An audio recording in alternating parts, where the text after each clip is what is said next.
Salut les amateurs de montres, c'est Corentin et j'espère que vous allez tous très bien. Aujourd'hui, on se retrouve pour une vidéo très différente de ce que j'ai l'habitude de faire. En effet, il y a quelques semaines, Morgan Stanley a publié son rapport sur l'état de l'horlogerie suisse. C'est un rapport annuel. Dans cette vidéo, je voulais me servir du top 50 des marques horlogères qui sont classées d'après l'estimation de leur chiffre d'affaires. Au-delà du chiffre d'affaires, il donne plusieurs autres chiffres que je trouve très intéressants pour comparer les marques entre elles, mais également d'année en année. Donc j'ai choisi de vous parler de 10 marques de ce top 50 dont je trouve le positionnement et l'évolution, qu'elles soient positives ou négatives, intéressantes. On va essayer de comprendre pourquoi elles sont là où elles sont dans ce classement et ce que je pense de leur positionnement ainsi que de leur évolution et plus généralement de ce que je pense de la marque. Je vais au cours de cette vidéo, je vais vous parler en euros, mais effectivement dans ce rapport, les données sont en francs suisses. Mais bon, ça ne change pas grand chose car les deux monnaies ont une valeur qui est similaire. Allez, donc c'est parti avec la première marque après le jingle.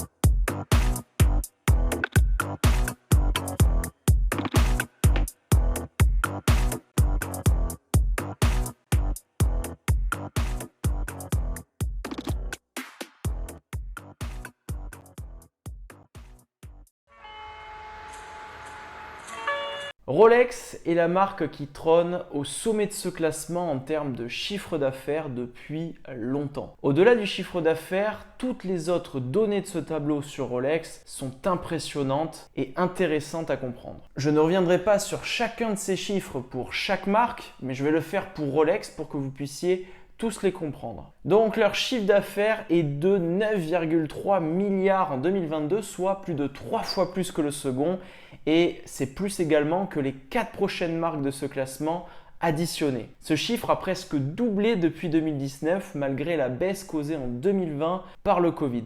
Rolex a vendu 1,2 million de montres en 2022, c'est une progression de 20% par rapport à 2019. C'est l'une des 4 marques suisses à vendre plus d'1 million de montres par an, mais avec un prix moyen par montre plus de 10 fois supérieur à celui des 3 autres marques. Chose intéressante, Rolex est une marque qui passe à 100% par le commerce de gros, c'est-à-dire qu'ils vendent toute leur production à des entreprises, donc les fameux distributeurs, avant qu'elles soient vendues aux particuliers. En effet, Rolex n'a pas ses propres boutiques, sauf une à Genève, et ne vend aucune montre sur son site internet. Le prix moyen de chaque montre vendue au détail est de 11 625 € hors taxe. Si on prend la valeur totale des montres vendues, cela représente une somme de 13,95 milliards d'euros, soit 29% des parts de marché de l'horlogerie suisse. Donc maintenant que nous avons tous les éléments, on comprend bien pourquoi la marque Rolex est aussi puissante. Au-delà de prix très élevés, le volume des ventes est colossal. Pour moi, s'ils sont au sommet et paraissent autant indétrônables, c'est parce que leur marketing est excellent depuis près d'un siècle, mais aussi parce que leurs montres sont de très bonne qualité et robustes. C'est devenu la montre des stars et des grands de ce monde, ce qui a pour conséquence de faire s'envoler la cote de certains modèles. Je pense notamment à la Daytona Paul Newman, dont les prix aux enchères font des records. Malheureusement, la conséquence de cela, c'est évidemment la spéculation sur certains modèles, ce qui est au détriment des passionnés qui ont de plus en plus de mal à mettre la main sur une Rolex neuve. Malgré tout, cela profite à Rolex qui peut facilement vendre toute sa production tout en augmentant ses prix petit à petit. Bref, je ne dis pas que ce sont les meilleures montres, cependant, c'est clairement l'entreprise horlogère la plus performante.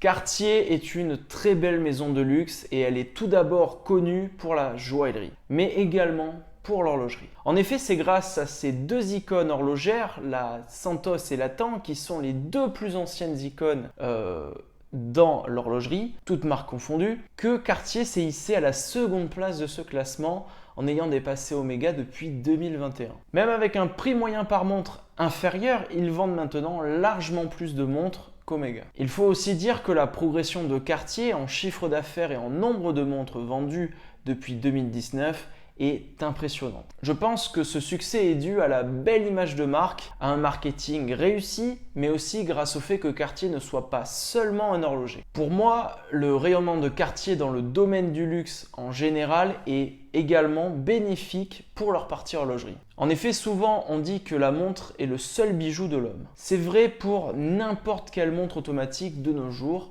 mais à l'origine, les Tool Watch, qui sont souvent les icônes de certaines grandes marques, n'étaient pas des bijoux mais de vrais outils de travail. Or, chez Cartier, la Tank est la montre habillée par excellence qui n'a jamais eu pour vocation d'être une montre-outil. C'est une montre luxueuse depuis toujours, véritablement pensée pour, au-delà de donner l'heure, être un véritable bijou. J'en veux pour preuve la couronne perlée et coiffée d'un cabochon en saphir bleu. Tout ça pour vous dire que le côté très bijou de leur montre est cohérent avec le reste des créations de Cartier et donc rend les achats de montres Cartier évidents pour les clients de leurs autres produits.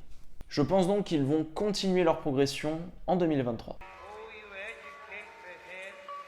Troisième du classement, Omega est en perte de vitesse. Au-delà de plutôt stagner sur son chiffre d'affaires, ils ont même tendance à fortement baisser en nombre de montres vendues. Heureusement pour eux et moins pour nous, c'est compensé par une nette augmentation des prix. Alors attention, malgré tout, il reste second en part de marché, ce qui est quand même très bien pour une marque purement horlogère, ne bénéficiant pas de l'aura auprès du grand public que peut avoir Rolex. Mais justement, je pense que c'est cette image auprès du grand public qui manque à Omega. Omega s'adresse plus aux passionnés de montres, aux passionnés de la conquête spatiale et éventuellement à certains fans de James Bond. Si je dis éventuellement, c'est parce que moi-même je suis un fan de James Bond et pour le coup, je ne suis pas sensible à leur marketing. En réalité, je le trouve même lourd sur la Seamaster. Ils veulent l'ériger au rang d'icône au poignet de Daniel Craig, mais c'est sans compter qu'une véritable icône d'une marque dont on a déjà parlé est déjà passée par là un demi-siècle plus tôt au poignet de Sean Connery. Pour finir avec Omega, concrètement, on ne peut pas voir d'effet réellement positif lié à la Moonswatch. Et s'il y en a eu un, eh bien ça n'a pas suffi à endiguer la baisse, ce qui est inquiétant. Pour 2023, je ne vois pas de changement dans les tendances. Malgré leur innovation technique récente sur la précision qui est exceptionnelle, cela s'adresse aux passionnés et ne va pas toucher plus de monde. Surtout qu'actuellement, il n'y a qu'un modèle ne plaisant pas à tout le monde et qui bénéficie de cette amélioration. Donc pour moi, ça n'aura pas d'impact sur les résultats de 2023. Septième de ce classement, Longines est une marque que j'apprécie beaucoup car pour moi, c'est l'une des plus grandes marques de l'horlogerie avec l'une des plus riches et vastes histoires. Cependant, je suis forcé de constater en regardant les chiffres que cette marque baisse sur tous les aspects comptables. Pour être honnête avec vous, je trouve curieux le prix moyen de vente des montres Longines. À moins de 1100 € hors taxe, il me paraît étonnamment bas sachant que les nouvelles collections de la marque se retrouvent plutôt au-delà des 2000 €. D'ailleurs, à part les modèles à quartz, rien n'est, il me semble, en dessous de ce prix moyen. Donc je ne sais pas si mon regard de passionné est biaisé, mais peut-être qu'en réalité, le grand public achète des Longines à quartz pour avoir l'impression d'avoir naïvement le prestige d'une montre suisse au poignet, et c'est ça qui ferait baisser le prix moyen. Bon, franchement, je ne sais pas, ça me paraît un peu étonnant. En tout cas, leur chiffre d'affaires s'effondre petit à petit, tout comme leur nombre de ventes. Depuis 2019, ils sont passés de la 4e à la 7e place en chiffre d'affaires et de la 3e à la 6e place en valeur totale des montres vendues. C'est dommage car je trouve vraiment leur nouvelle collection Spirit très réussie et qui s'enrichit bien d'année en année. Je pense que ce positionnement tarifaire de plus en plus haut de gamme et le manque d'image auprès du grand public ne leur permettent plus de progresser. Les exploits de la marque ne sont pas assez connus car trop anciens et pas assez mis en avant. Bref, je m'inquiète un peu pour Longines. Breitling, c'est toujours un nom ronflant dans cette industrie. Une marque avec une belle histoire, des innovations et des exploits, le statut d'icône pour la Navitimer et des montres de grande qualité, toujours cosquées et de plus en plus manufacturées. Si j'avais envie de vous parler de Breitling, c'est parce que je trouve la progression de la marque impressionnante, mais méritée au vu de l'implication qu'il démontre. En fait, comme je l'ai dit, Breitling fait toujours partie de ces grands noms de l'horlogerie, parmi les plus connus même du grand public. Grâce à cela, je pense qu'il bénéficie beaucoup des ruptures de stock et des listes d'attente de chez Rolex. Leur positionnement tarifaire est plus accessible qu'au Rolex, mais représente quand même un investissement certain qui donnera l'impression, et c'est le cas, d'avoir une montre de luxe comparable en prestige à Rolex. Je pense que leur marketing est également réussi et que les énormes investissements qu'ils ont faits en ouvrant de nombreuses boutiques avec des codes visuels et une ambiance reconnaissable aident beaucoup à leur progression. En effet, Breitling a doublé son chiffre d'affaires depuis 2019 et a considérablement augmenté le nombre de montres vendues. D'après le rapport, le prix moyen des montres vendues n'a pas progressé, ce qui m'étonne. Cependant, en vendant plus de montres par leurs propres moyens sans passer par des revendeurs, ils augmentent logiquement leur marge. Donc pour moi, leur progression de la 16e à la 9e place en 4 ans est compréhensible et méritée. Je pense qu'ils vont continuer à progresser à l'avenir et passer devant Longines d'ici 2 ou 3 ans. Sixième marque dont je voulais vous parler, il s'agit de Tissot. Comme Longines, Tissot appartient au groupe Swatch. Cette marque a une belle et longue histoire de 170 ans cette année. Tissot, grâce à un positionnement dans l'entrée de gamme de l'horlogerie suisse, est la seconde marque suisse à vendre le plus de montres par an avec 2,8 millions de montres vendues en 2022. Alors, c'est en diminution par rapport à 2021, tout comme leur chiffre d'affaires. En effet, j'ai l'impression que le succès de la PRX est maintenant terminé. Cependant, la PRX a connu un tel succès qu'elle a remis à la mode le style sport chic des années 70-80 et elle a incité toutes les marques à refaire des montres dans ce style. C'est donc, de ce point de vue-là, une énorme réussite. Donc, compliqué de prédire ce qui va se passer en 2023 concernant leur chiffre d'affaires et leur nombre de ventes. Mais malheureusement, je pense que ça va encore baisser au vu du contexte économique difficile pour la catégorie de personnes que veut toucher Tissot. 15e de ce classement, Tudor, c'est une de mes marques préférées. Leur chiffre d'affaires est toujours en progression malgré une légère diminution du nombre de montres vendues. Attention, les chiffres de chez Tudor demandent d'être analysés différemment. En effet, il y a des listes d'attente chez Tudor, parfois longues sur certains modèles, même s'il semblerait que la production de la Black Bay 58 commence à être suffisante pour répondre à la demande avec une attente inexistante ou assez courte. Cependant, sur les modèles sortis au cours de l'année 2022, c'est très différent et les boutiques ne reçoivent que très peu de modèles, comme pour la Black Bay Pro ou la Pelagos 39. Finalement, comme pour Rolex mais à une moindre échelle, Tudor est bridé par ses limites de production. On peut aisément supposer que Tudor pourrait être beaucoup plus haut dans le classement si leur production suivait la demande. Si Tudor est une marque qui progresse autant depuis quelques années, c'est parce qu'ils font des montres qui plaisent aux passionnés en rééditant ou en s'inspirant des anciennes productions du groupe. Et là où Tudor influence le marché, c'est au niveau des diamètres des boîtiers. Clairement, la diminution du diamètre des boîtiers à moins de 40 mm redevient une norme appréciable de mon point de vue, car c'est plus élégant et plus portable en toutes circonstances. Et en effet, c'est grâce à la Tudor Black Bay 58 sortie en 2018 que cette tendance du marché à diminuer le diamètre des montres a commencé et se poursuit aujourd'hui. Je pense qu'à l'avenir, et notamment grâce à la sortie de la Black Bay 54 et de la généralisation de leur calibre maison, ils vont continuer à progresser en chiffre d'affaires, notamment grâce à un prix moyen qui va augmenter. Mais je pense aussi que leur production va significativement augmenter grâce à leurs nouvelles installations. La 8e marque dont j'ai choisi de vous parler, c'est Swatch. Je pense qu'il est très intéressant de constater l'impact qu'a eu la Moonswatch sur le chiffre d'affaires de la marque. Alors, je n'en ai encore jamais parlé sur ma chaîne, mais j'ai suivi de très près tout ce qui s'est passé autour de cette montre et la folie qu'elle a engendrée chez certains. C'est quand même incroyable de voir à quel point les gens ont été des moutons et sont tous allés acheter une montre au rapport qualité-prix très mauvais. Pour rappel, c'est une montre à quartz, en plastique, fragile, irréparable et quand même à 250 €. Dans tous les cas, je ne peux que vous déconseiller d'acheter cette montre. Par contre, au-delà de l'objet, c'est tout de même un succès marketing et un lancement historique. En effet, si on regarde les chiffres, leur chiffre d'affaires en 2021, c'était 214 millions d'euros. Et leur nombre de montres vendues, c'était 3,2 millions. En 2022, on est passé de 214 à 406 millions d'euros et de 3,2 millions de montres vendues à 4,9 millions. Je ne vais pas vous faire un dessin, mais clairement l'impact de la Moonswatch est colossal et très positif pour Swatch.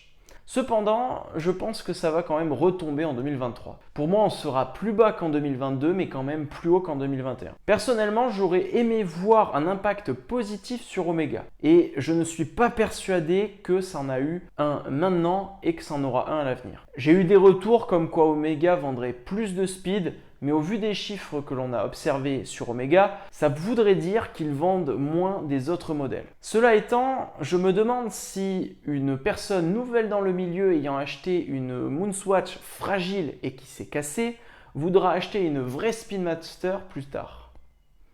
J'ai des doutes.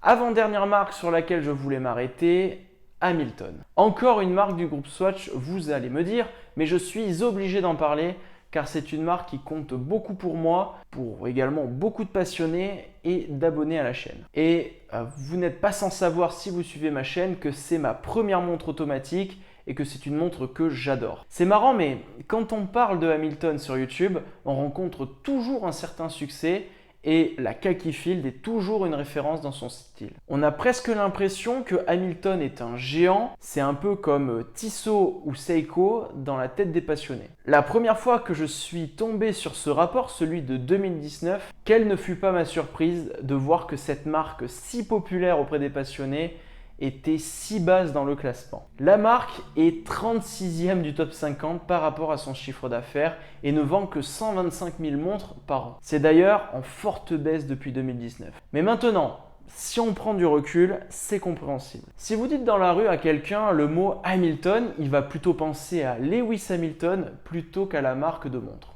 Et oui, en effet, c'est totalement méconnu du grand public, hormis peut-être quelques fans d'Elvis Presley et encore. Donc ça explique effectivement cette position dans le classement et ces chiffres. Et pourtant, c'est une marque d'origine américaine avec une très belle histoire qui a produit beaucoup de montres, notamment pendant les périodes de guerre. Encore une fois, je suis étonné du prix moyen, je le trouve cette fois-ci particulièrement élevé. En ce qui concerne mon estimation pour 2023, je ne vois aucune raison pour qu'il y ait de gros changements. Mais je pense par contre que Zenith, qui est juste après eux dans le classement, va leur passer devant. Oris est une marque attachante, indépendante et véritablement une marque de passionnés. Elle est 43e de ce classement. Leur production est de seulement 50 000 montres par an et pourtant en tant que passionné, c'est une marque dont on entend souvent parler. Il y a quelques années, avant de me pencher sur ces rapports, je me disais que c'était comparable à Tudor et même à Longines, car dans la même gamme de prix. Alors effectivement, techniquement, on peut les mettre en concurrence avec ces deux marques, mais dans les résultats, ils en sont quand même très très loin. Là où je suis un peu triste pour eux, c'est qu'ils stagnent complètement depuis 2019, malgré la sortie de leur calibre maison qui est très performant. Pour moi, Oris restera toujours une marque très intéressante pour les passionnés, faisant d'excellentes montres, mais n'aura jamais une visibilité auprès du grand public. Enfin quoique, il ne faut jamais dire jamais, mais vous m'avez compris. Donc je ne pense pas qu'Oris va fortement évoluer dans ce classement dans un avenir proche. En conclusion, ce que je retiens, c'est que notre point de vue de passionné peut vraiment altérer notre vision sur le marché. Ce que je trouve assez inquiétant, c'est que dans la tranche de prix de 0 à 2500 €, le marché est plutôt en baisse, à quelques exceptions, et notamment celle de Swatch, mais on sait pourquoi. Au-delà, ça dépend vraiment des choix marketing, mais aussi de l'image de la marque auprès du grand public. Quand on regarde certaines marques de haute horlogerie, ou en tout cas proposant des montres à des tarifs extrêmement élevés, comme Audemars Piguet ou même Richard Mille, on voit que leur progression est très très forte sur ces dernières années. Cela me fait me poser des questions plus globales. Ça me donne l'impression que la classe moyenne s'appauvrit mais qu'à l'opposé, il y a de plus en plus de personnes ayant les moyens de s'acheter des montres à plusieurs dizaines de milliers d'euros. Je trouve ça inquiétant dans l'absolu, mais je m'inquiète aussi pour les marques typiquement horlogères qui améliorent la technique et la qualité et donc qui sont obligées d'augmenter leur prix de vente, mais qui s'adressent principalement aux passionnés qui n'ont pas forcément un pouvoir d'achat qui augmente. Je m'inquiète notamment pour Oris ou même pour Longines, où je ne vois pas ce qui pourra arrêter leur chute. Bref, j'en ai fini avec cette vidéo. Dites-moi ce que vous en avez pensé. J'espère que cette vidéo vous aura plu. Dites-le moi en commentaire ou en likant cette vidéo. N'oubliez pas non plus de vous abonner, c'est très important pour la chaîne. Je vous dis à la prochaine. Portez-vous bien, portez bien vos montres et ciao tout le monde.